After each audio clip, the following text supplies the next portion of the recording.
Whoever draws this sword out of the anvil is the rightful King of England. Help me on my photographic quest. The Mamiya RZ67 from the stone.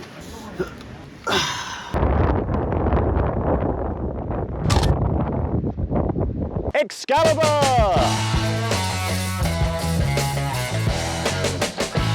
12 years ago, I had an idea to make a landscape photography series as an Arthurian Quest, and in 2022, I photographed in an abandoned French village and got some cool stuff. In today's video, you join me and my squire Miles on a journey to Glastonbury and Cornwall. Let's quest.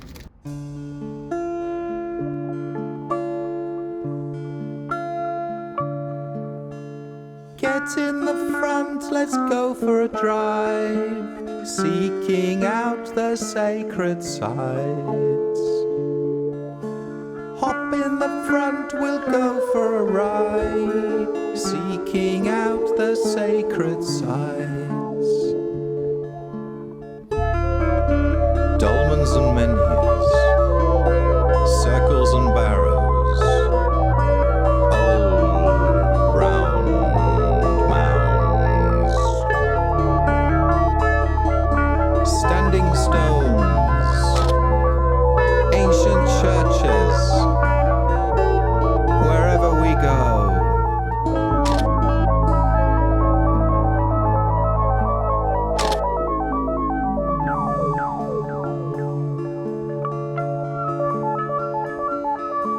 Hop in the car, we'll go for a ride, seeking out... There's something about that, right? I don't know why, because no one's there. It just looked like arcane. Normally with a landscape, I'd like to put someone in it, but by there being no one in it, it somehow looks more like ethereal, more otherworldly. Maybe it doesn't, I won't know until I develop the photo, but in my head, that's kind of how it feels to me. I'm hoping that my feeling comes through in the photo, which I know sounds completely nutty crazy, but yeah, that's something that I've had happen a lot, and hopefully it'll happen this time. We'll see. With dark clouds descending and the storm drops falling, it was time to leave Glastonbury tour. So that was Glastonbury. Now it's another rainy day, but you know what? Like, we're making this mysterious kind of Arthurian legend project. Maybe a bit of grey and a bit of mist and a bit of rain isn't so bad, you know? There's been lots of photographers who've done projects about rain. Heck, Martin Parr's book Bad Weather is a whole photo book of street photography shot in the rain, and that's not a bad idea, and that's kind of cool.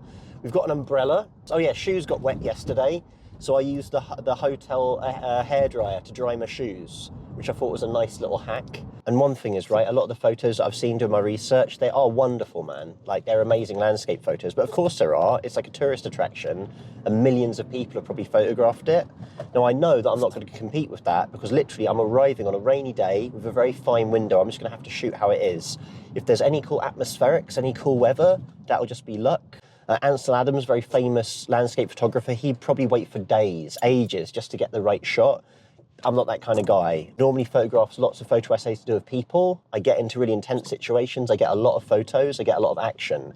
So this kind of project kind of goes against one of my strengths. But what I do have is a mad belief that the photos you're going to take are the photos you're going to take. And they're going to be great. And hopefully, even today of the rubbish weather, there'll be some little moment of magic and it'll all work out. You know, what do they say? Like a wizard is never late, a wizard arrives whenever they intend to, or some kind of Gandalf nonsense. I think Merlin told me that last night at Glastonbury. So yeah, off we go to Tintagel Castle, adventure and questing.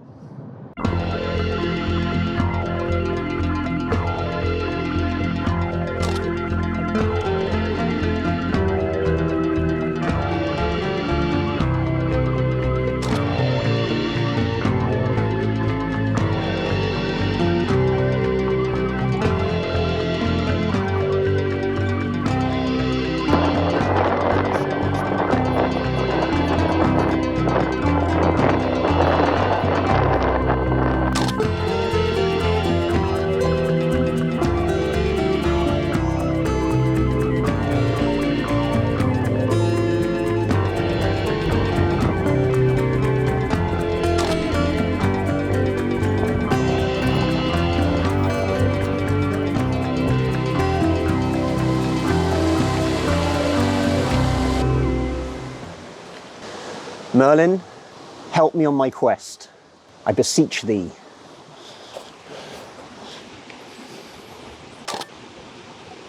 What's that? You want me to pull the Mamiya RZ67 from the stone?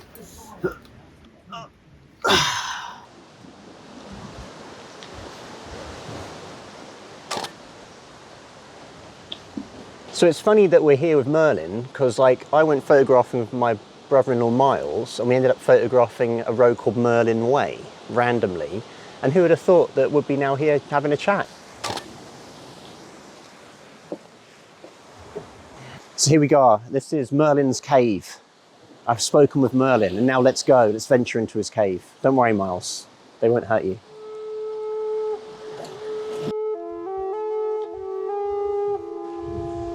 There seems to be light in the cave, which I didn't expect.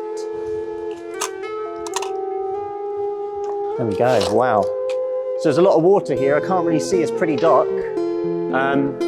Yeah, I'm in trainers. Hey.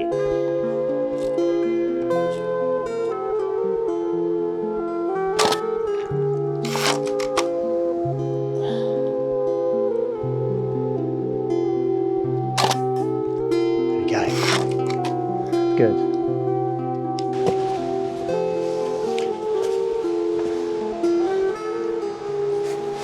Whoa. Should we try and head back up top now? I need to get some more of the actual castle. Like the people walking on the bridge there.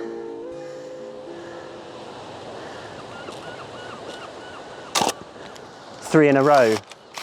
They say that like Merlin has some association with three. I think he was a triple sign.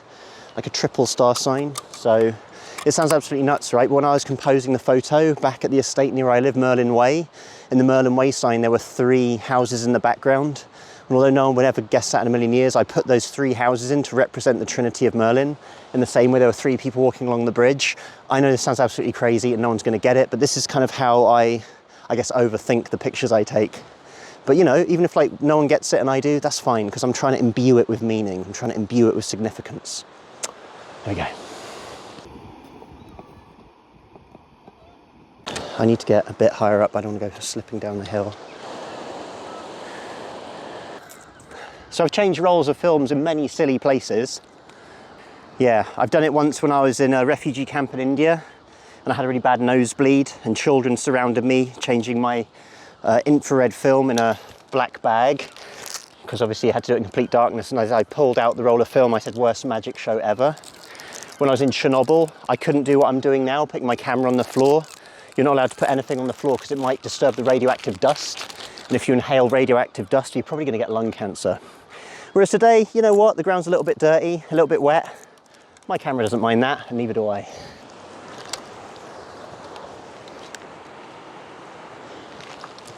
Yeah, don't do that if you've got vertigo.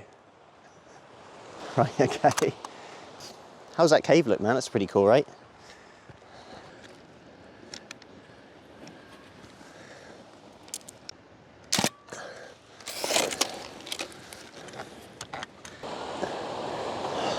I need to get a little bit higher. Can we go up here?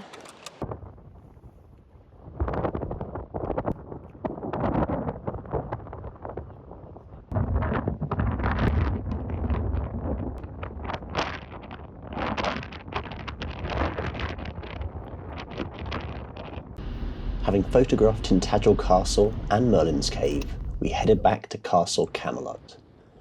A very strange hotel, but good enough for Nicolas Cage, so it was good enough for Miles and I. We had a quick pint of Merlin's Muddle in the hotel bar, where I had a waking dream about being a BBC presenter in the 60s. And here I am, Camelot Castle Hotel, right opposite Tintagel Castle and Merlin's Cave. Come with me on a magical journey. We then journeyed to King Arthur's Great Hall, where I found a source of ancient wisdom. All set their sights on becoming King of England. Using my magic powers, I devised a plan to unite the country and bring peace to the people. Out of the anvil rose a beautiful sword, and an inscription on the stone read, "Whoever draws this sword out of the anvil is the rightful King of England." Oh look, and there's an exit.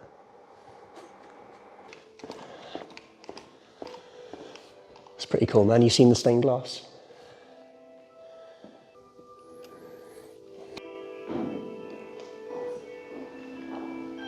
One of my early lessons as a photographer was trying to photograph stained glass. And it's hard to get the right exposure for stained glass, because how can you do it? I used my light meter and I held it up to the stained glass. So there's no way, look, I could get my light meter up to here, but I did it. I did it that way. And yeah. So my light meter was telling me f8 on a 15th of a second. And I suddenly remembered I had a digital camera on me. So that was me just almost doing like a digital Polaroid, you know, like a test, just to see what it was going to look like. And, you know, it looks pretty good. So hopefully it looks good on my film camera too.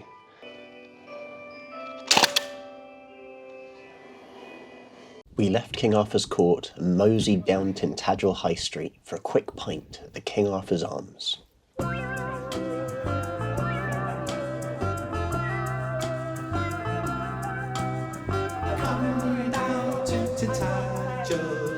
While in the pub, Miles noticed a dude in the parking lot rocking an orange flared corduroy suit, so of course I had to go out and photograph him. His name was Michael, and this is his band, Circulus.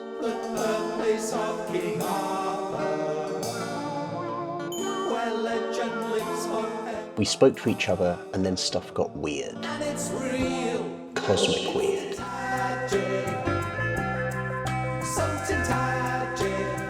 So weird I had to invite him to Camelot Castle the next day so we could share with you the impossible series of coincidences that had happened in the previous 24 hours. So we met when I was walking around photographing Tintagel yesterday as part of my little Arthurian kind of photo quest. And weirdly, I've not photographed anyone in the weeks when I was in France last year, or even just photographing in Glastonbury or here. No one, no portraits, not a single portrait, right? And yet you're walking through the car park, and Miles had said about a guy in an orange suit, and I was like, I got to photograph this guy. I'd just been into St Nectan's Glen's shop, and I've been talking to Lisa, who you'd been talking to previously. So I already knew who you were and what you were doing, that you were on this kind of Arthurian quest. And then I think you dropped in that you'd just been to Glastonbury, and I said, oh, I live in Glastonbury, I live at number 777. To which I said, well, I photographed your house yesterday, which I had. To me, that's just like a massive coincidence that I didn't really photograph any houses there. I was there going to photograph the tour, but I did happen to be drawn to your house. And then we should travel 100 miles to Cornwall on the same day maybe you had, to then see you, to then photograph you, and then have that weird connection. There were so many things lining up to create that moment that it's almost kind of impossibly brilliant. Yeah, and kind of crazy, right? And I just thought photography is so fascinating because to me, a lot of it's about like desire. Like you see something and you think, this is interesting. Why is this interesting? I do not know. The way I was drawn to Michael's house was very similar to the way I was drawn to photograph Michael. And I think for me, there's something interesting about that. There must be a vibration, something in the ether that kind of triggered you to do both. Yeah, there we go. Thank you, Michael. Thank you. Thanks, Ed. Pleasure. All right. I hope you enjoyed coming questing with Miles and I. I'll be adding to this project over the coming months. If you have any ideas for places or a questing night in the Squire may visit, please leave suggestions in the comments. Thank you for watching and subscribe!